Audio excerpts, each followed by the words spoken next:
Pinakabagong SSS Stakeholders Forum ginanap kahapon na dinaluhan ng Senadora Loren Legarda. Saan nga ba ito nangyari mga ka-vlogs at ano-ano ang mga mahahalagang bagay na pinag-uusapan sa nasabing Stakeholders Forum? Hold up.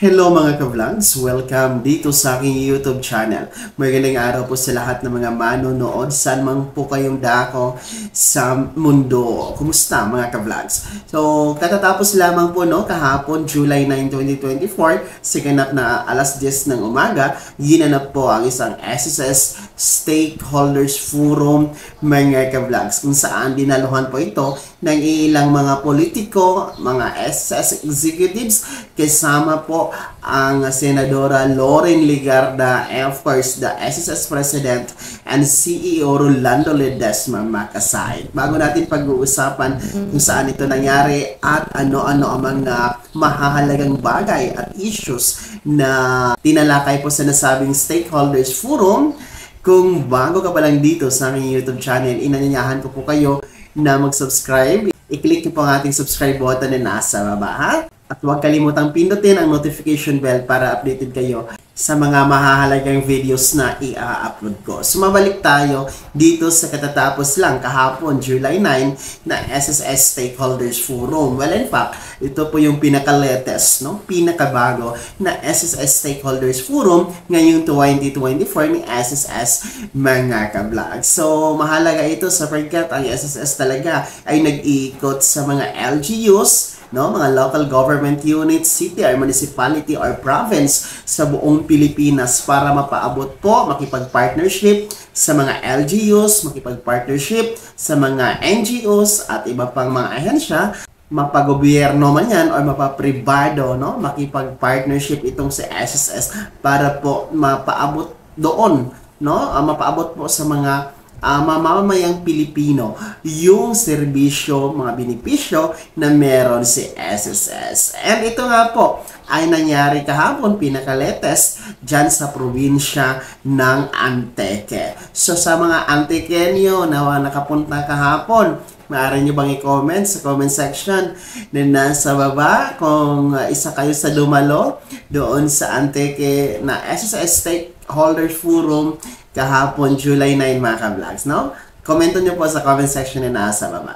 And mabalik tayo doon sa sinasabi mo nating na pag-uusapan na benepisyo, magagandang balita. Hindi lamang magagandang balita, kundi tinalakay din po ni SSS yung mga kinakaharap na mga issues, mga concerns, kumbaga, ng mga employers, ng mga stakeholders, concerns ng mga miyembro kay SSS. Particular po sa question and answer portion, mga ka-vlogs, kasama po yung mga local media journalist, kung saan po marami po talaga ang napaabot sa SSS na mga concerns and mga issues. And I think na-resolve naman talaga mga ka-vlogs, And yun po yung kagandahan sa SSS Stakeholders Forum kahapon, nung napanood ko po siya sa live stream via Facebook page ni SSS, ay yung bawat katanungan, bawat concerns ay talagang agad-agad binibigyan ng aksyon, binibigyan po ng solusyon ni SSS. Kaya doon, saludo po tayo sa SSS. And of course, sa pangunguna ng SSS President and CEO Rolando Ledesma Makasay. As usual naman po talaga mga ka-vlogs, sa mga nakaraang mga SSS Stakeholders Forum, ay ganun pa rin po yung setup, ganun pa rin po yung format ni SSS, kung saan meron pong first part kung saan po ma-introduction sa mga SSS executives, SSS officials, and then introduction po sa mga local government unit officials, sama po dyan yung mga mayors, vice mayors, or sino po yung present dyan, and of course the recognition of the participants, including the employer sector and the mga miyembro na dumalo and mga local media and journalists, And of course, sa mga hindi din po mga miyembro na dumalo, meron kasi mga ganun mga ka-vlogs, no? And then the memorandum of agreement signing, no? MOA signing between the SSS and the LGU kung saan man po sila naka SSS Stakeholders Forum venue mga ka-vlog. So usually yun naman talaga yung format ng typical na format ng SSS Stakeholders Forum kung saan yun din po yung naganap kahapon sa Antique. And the second part is the question and answer portion, no? Kung saan ay magbabato ng katanungan yung mga participants, no? Halo-halo na yon, both employers, the members, non-members, the barangay officials, the government officials na andoon na may katanungan, the media po, or mga journalists na andyan, ay pwedeng magtanong kung saan mismo ang mga SSS executives and SSS President po yung magsasagot ng mga concerns ng mga participants. So, yun yung kagandahan sa SSS Stakeholders Forum kung saan po ay ura-urada mayroong solusyon sa mga concerns na pinapaabot sa SSS. Kaibahan lang talaga siya kahapon sa SSS Stakeholders Forum sapagkat andyan po, no? Andoon po kahapon, live, personal pong bumisita, personal na nag-join si Senator Loren Legarda mga ka-vlogs. Pati po reklamo hinaharap namin. Nagdala po kami ng computer para po lahat ng mga concerns nila on the spot, ina-address ko na para ho hindi na sila mahirapan. Tama ba? Siguro naman witness kayo doon. Ha? Well, parang hindi naman po talaga bago kasi nga Senator Loren Legarda, baluarte niya po ang Antique. I think tag-Antique siya, no? Kasi Ilongga naman po si Senator Legarda. So, isa din po siya sa dumala doon and nag-sponsor doon sa mga hindi pa naging miyembro. Nag-sponsor siya na mapamiyembro yung mga nag-participate kahapon na hindi pa miyembro. So, well, congratulations po sa mga on the spot naging miyembro kahapon. Ha? Mga taga Antique. So, yun po yung kabuuan kahapon, no, na Stakeholders Forum in doon sa Antique, no? Province naman po itong Antique. Mga Ilonggo natin na mga ka-vlogs dyan. Ayan, mayad nga adlaw sa inyo.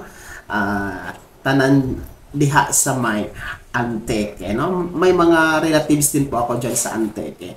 Nakapangasawa ng mga taga Antique. So, shout out sa inyo. Baka isa kayo sa mga manonood dito sa ating video na to. Yan, pwede kayo mag-comment sa comment section na nasa baba para malaman natin na may taga Antique viewers tayo. So, yun. Kaya naman po ang SSS ay nag-iikot yan sila nationwide ng mga LGU. So, magantay-antay po tayo sa mga ka-vlogs natin dyan na gusto mag-join sa mga Stakeholders Forum ni SSS para mapaabot din ang inyong mga concerns, mapaabot din ang inyong mga hinanaing sa SSS, gusto nyo mapamiyembro on the spot, malaman ang mga benepisyo sa SSS, lalo-lalo pa ating mga barangay officials na hindi po covered ng JSIS. Ayan, no, mag-antay lang po kayo ng schedules ng inyong mga LGU or sa probinsya nyo po, no? Kasi mag-iikot naman talaga nationwide yan si SSS. So far, no, naikutan na po ang Zamboanga City, in Taguig, in Caloocan, in I think in Tarlac, yeah? And then pumunta na din po ang SSS sa Cebu. Then, dito nga sa Antique. So, maraming pa ang hindi pa napuntahan. So, mag-antay-antay lang tayo. Baka isa na tayo sa susunod na LGU na magkakaroon ng venue ng SSS Stakeholders Forum. So, yun mga ka-vlogs. Update lamang po yun sa kaganapan sa SSS kahapon, July 9, 2024 sa pinaka-latest na SSS Stakeholders Forum. Bago ako magtapos sa video na to, kung nais niyo pong sumuporta sa aking channel, maaari niyo pong i-click ang ating super thanks button na nasa baba. Sa mga nais maging miyembro, ayan po ang ating join button. Mamili kayo mga ka-vlogs, no? Maraming perks na andyan. Sana'y naging gabay ang video na to kahit pa paano nabigyan tayo ng kaalaman, na update tayo sa mga pangyayari dyan sa SSS bilang miyembro, benepisyaryo, at pensyonado ng Social Security System. Kung hindi ka pa nakasubscribe dito sa aking YouTube channel, maaari nyo na i-click ang ating subscribe button na nasa baba. Huwag nyo kaligtaan na i-turn on ang notification bell. Ilagay nyo po sa all para updated kayo sa lahat ng mga videos na i-upload ko. Maaari nyo din i-like ang video na to at kung meron ka pang mga katanungan, maaari nyo i-komento sa comment section na nasa baba. Paki-follow na din po yung aking official Facebook page na andyan sa screen niyo. Muli po, ako si Daniel Timpawa na nagsasabing dito sa aking YouTube channel, pawang katotohanan at lahat totoo lamang.